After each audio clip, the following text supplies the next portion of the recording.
இந்த பாராட்டு மற்றும் சிறப்பு விழாவை ஏற்பாடு செய்த Baba Saheb doctor B R Ambedkar மாணவர் மற்றும் இளைஞர் விற்பனை மன்றத்தாருக்கும் நமது ஊரில் சிறப்பாக செயல்பட்டுக் கொண்டிருக்கக்கூடிய அனைத்து மகளிர் பொதுக்குழுவை சேர்ந்த அனைத்து தாய்க்குளங்களுக்கும் தேவேந்திர வேளாளர் கிராம பொதுமக்களாகிய மேலப்படை கிராம பொதுமக்களுக்கும் அரசு ஊழியர்கள் மற்றும் தனியார் மற்றும் பொதுத்துறை ஊழியர்களாக செயல்பட்டுக் கொண்டிருக்கக்கூடிய அனைத்து இயக்கத்தாருக்கும் இந்த நேரத்திலே நன்றியை தெரிவித்துக் கொண்டு எனது உரையை துவங்குகின்றேன்.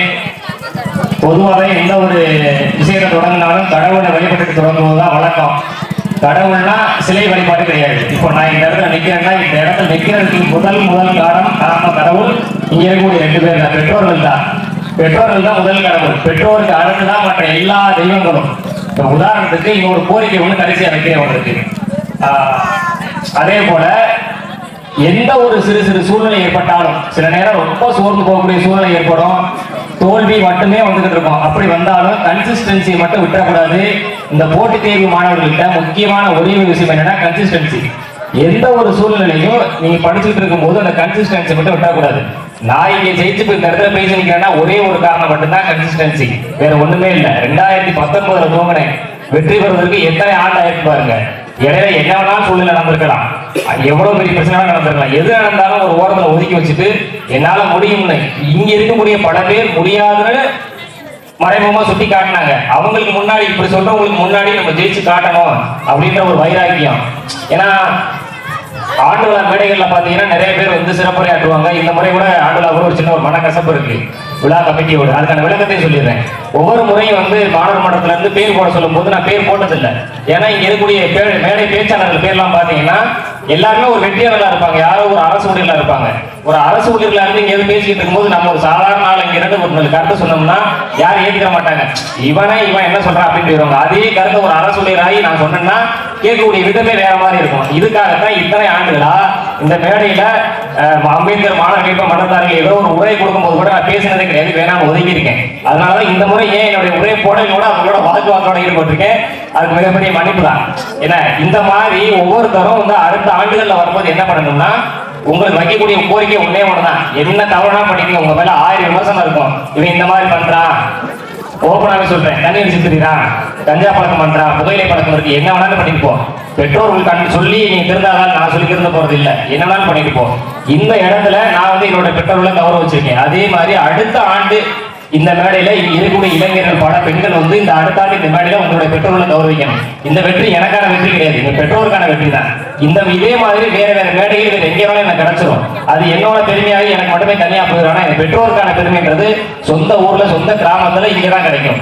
நான் இதுக்கு முன்னாடி இந்த ஆண்டுக்கு முன்னாடி வேற யாரோ ஒரு ஆள் என்ன கேள்வி வந்தாலும் அது யாரு அப்படின்னு கேட்டா அதுக்கு ஒரு அடையாளம் இல்லை. இப்ப போய் கேட்டா எங்க பெற்றோர்களுக்கு என்ன அடையாளம் இருக்கும்? மதுரையில கோர்ட்ல ஒரு பையன் வேலை பார்க்கறான்ல, அவங்க அம்மா அவங்க அப்பா, இந்த அடையாளத்தை ஏற்படுத்தி கொடுத்தது நான் தான். இது போல நீங்களும் உங்களோட பிள்ளைகளுக்கு உங்களுடைய பெற்றோருக்கு சின்ன சின்ன அடையாளத்தை ஏற்படுத்தணும். உங்களால முடிஞ்ச ஏதோ ஒரு அடையாளத்தை ஏற்படுத்தி கொடுக்கணும்ன்றதான் என்னுடைய கோரிக்கை. இந்த பெற்றோர் கௌரவிச்சதுக்காக நான் பெருமைப்படுறேன். இதே நேரத்துல இந்த மேலப்படையில் தேவேந்திர வேளாளர் கிராமத்துல பிறந்ததற்கும் இந்த பூமிநாதன் வேளமாளருக்கு இணையரா பிறந்ததற்கும் நான் வந்து மிகப்பெரிய நன்றியை தெரிவிச்சுக்கிறேன். ஏன்னா வந்து இதுவே மிகப்பெரிய பாக்கியம் நான் நினைக்கிறேன். ஒரு கட்டத்துல இவ்வளவு நான் பெற்றோர்ல உயர்த்தி பேசினாலும் ஒரு கட்டத்துல என்னை நம்பாத ஒரு சூழ்நிலையும் சில நேரம் இருந்துச்சு. போட்டித் தேர்வுல இத்தனை வருஷம் ஆச்சு, இவ்வளவு நாள் ஆச்சு, முடியாது அப்படின்ற மாதிரி நிறைய கஷ்டங்கள்லாம் ஒரு சூழ்நிலை வந்துச்சு. 6 வருஷம் 7 வருஷம் ஆயிடுச்சு, இதுக்கு மேல முடியுமா முடியாது அப்படின்னு இருக்கும்போது உன்னால முடியும், உன் கூட நான் இருக்கேன் அப்படின்னு உன்னால முடியும்னு கடைசி வரை என் கூட இருந்தது இன்னொரு ஆள் தான். சொல்ல முடியாத சூழ்நிலை இருக்கு. அடுத்த ஆண்டு உங்களை அந்த ஆள் யாருன்னு உங்களுக்கு அறிமுகப்படுத்தி வைக்கிறேன். அவங்களுக்கு இந்த நேரத்தில் மிகப்பெரிய நன்றியை சொல்ல கடமைப்பட்டிருக்கேன். அதே நேரத்துல போட்டித் தேர்வு மாணவர்கள்ட்ட ஒரு சின்ன ஒரு வசனம் இருக்கு, படிக்கக்கூடியவங்களுக்கு ஒரு சின்ன இது. நான் ஏற்கனவே மேடை பேச்சு இது சொன்னதுதான். 11ஆம் வகுப்பு தமிழ் புத்தகத்துல ஒரு புது கவிதை இருக்கு.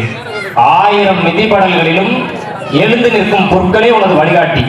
1000 பேர் மிதிச்சு போனாலும் சரி, அடுத்த நிமிஷம் எந்திரிச்சு நிக்கணும். எவ்வளவு அவமானங்கள் எவ்வளவு தோல்விகள் வந்தாலும் அதையும் மீறி என்னால முடியும் அப்படின்னு நம்ம ஜெயிச்சு காட்ட வேண்டியதான் நம்மளுடைய கடமை.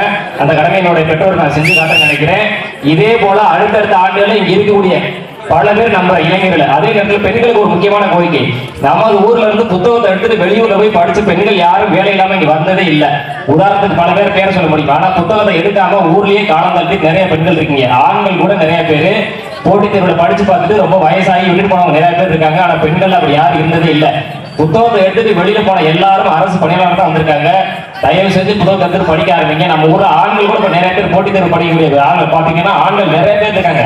ராமநாதபுரம் பாருங்க, தூத்துக்குடி பாருங்க, மதுரை பாருங்க, எங்க பார்த்தாலும் ஆண்கள் தான். ஆனா பெண்கள் போட்டித் தேர்வு படிக்கிறவங்க ரொம்ப கம்மி. பெண்களுக்கான இடஒதுக்கீடு போட்டித் தேர்வுல அதிகமா இருக்கு. அதனால நீங்க புரிஞ்சுக்கணும். 100 பேர் ஒரு காலி பணியிடத்தில் எடுக்கிறாங்கன்னா 100 பேர்ல குறைந்தபட்சம் 40 பேர் பெண்கள் தான். மீத இருக்கிற 60 பேர்ல ஆணும் வரலாம் பெண்ணும் வரலாம். இதுல தமிழ் வழியில படிச்சிருந்தா 20% இடஒதுக்கீடு, கூடுதல் உள் ஒதுக்கீடுகள் நிறைய இருக்கு. இப்ப சமீபத்தில் இப்ப நான் தேர்ச்சி பெற்ற அந்த 5500 காலி பணியிடங்களை கூட கிட்டத்தட்ட 3700 பணியிடங்கள் பெண்கள் தான். நான் மதுரையில ஜாயின் பண்ண 12 பேர் ஜூனியர் அசிஸ்டன்ட்ல கூட 9 பேர் பெண்கள் தான். அப்ப எவ்வளவு பெண்களுக்கான வாய்ப்புகள் இருக்குன்றத பாத்துங்க. இவ்வளவு வாய்ப்புகள் இருந்தும் நான் அதை பயன்படுத்த மாட்டேன், நான் ஊர்லயே தான் இருப்பேன் அப்படின்னு நினைக்காதீங்க. நீங்க என்னதான் எவ்வளவு பெரிய அரசு ஊழியரை கல்யாணம் பண்ணி போனாலும் சரி, பெண்கள் உங்க கையில வருமானம் இல்லைன்னா நீங்க ஏறக்குறைய அடிமை மாதிரி தான். இது உண்மை. இது நீங்க இதை ஏற்றுக்கிட்டாங்க. உங்க கையில வருமானம் இல்லைன்னா நீங்க ஏறக்குறைய அடிமை மாதிரி தான். தயவு செய்து பெண்கள் எல்லாரும் இது ஒரு வைராக்கியமா நினைச்சுக்கிட்டு உங்களுக்கான வாய்ப்புகள் இருக்கும் போதே பயன்படுத்திக்கீங்க. பெண்களுக்கான இடஒதுக்கீட்டு சலுகைகளை இனி வரக்கூடிய அரசுகள் யாரும் தடுக்க முடியாது. 40% 45 மாறும், 45 50 மாறும். பெண்களுக்கான வாய்ப்புகள் அதிகமாக இருக்க தவிர பெண்களுக்கான வாய்ப்புகள் குறைவா இருக்கிறது இல்லை. தயவு செய்து ஆண்களுக்கு நிகராக பெண்கள் படிங்க. பெண்களுக்கான வாய்ப்புகள் இங்க அதிகமா இருக்கு. இந்த ஆண்டு மேடையில அண்ணன் கலையரசன், இப்ப நான் இருக்கேன், பிரவீன்குமார் இருக்காரு, அந்த விஷ்ணுவர்தன், இந்த மாதிரி 4 அரசு பணியாளர்கள் நமக்கான மேடையை வந்து இந்த ஆண்டு அலங்கரிச்சிருக்கோம். அடுத்த ஆண்டு இந்த நாள் என்பது 8 கூட மாறலாம். இதே நேரத்தில் நேரத்தை காலதாமத்தை இது பண்ண விரும்பல. ஒரே விஷயத்தை மட்டும் சொல்லிக்கிறேன். மேலப்பனை கிராம பொதுமக்களுக்கு சொல்றேன், அம்பேத்கர் மாணவர்களை நற்பணி மன்றத்தாருக்கு சொல்றேன், அனைத்து மகளிர் பொதுமக்களுக்கு சொல்றேன். ஒரே ஒரு விஷயம் தான் கோரிக்கை. அம்பேத்கர் மாணவர் இணைப்பணி மன்றத்தார் சார்ந்த இந்த கோரிக்கை, நமக்கு கிராமத்தில் இருக்கக்கூடிய அரசு ஊழியர்களுக்கு இந்த கோரிக்கை, நம்ம கிராமத்தில் இருக்கக்கூடிய அனைத்து மகளிர் பொதுக்குழுவுக்கும் இந்த கோரிக்கை. நம்ம ஊர்ல ஆன்மீகத்துக்கு அதிகமாக இம்பார்ட்டன்ட் கொடுக்குறோம். யாரையும் தாக்கி பேச விரும்பல, நானும் கடவுள் வழிபாடு கொடுக்குறவங்க ஆன்மீகத்துக்கு அதிக இம்பார்ட்டன்ட் கொடுக்குறோம்.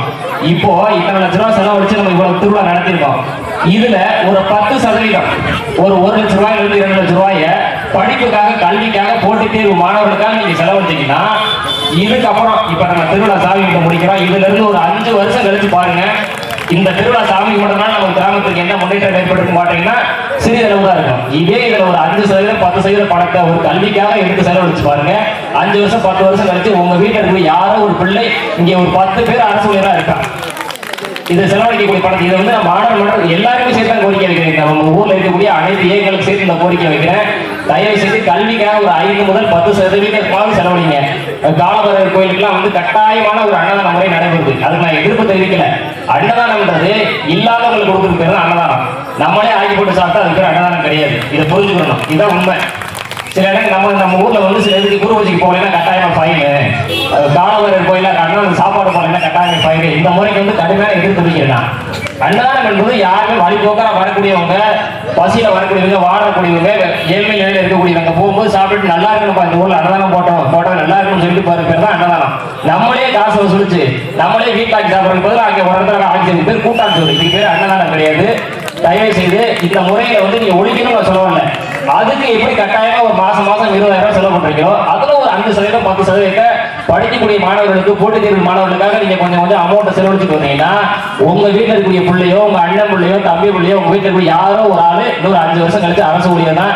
தயவு செய்து கல்விக்காக முன்னோக்கிற வாய்ப்பை கொடுங்க.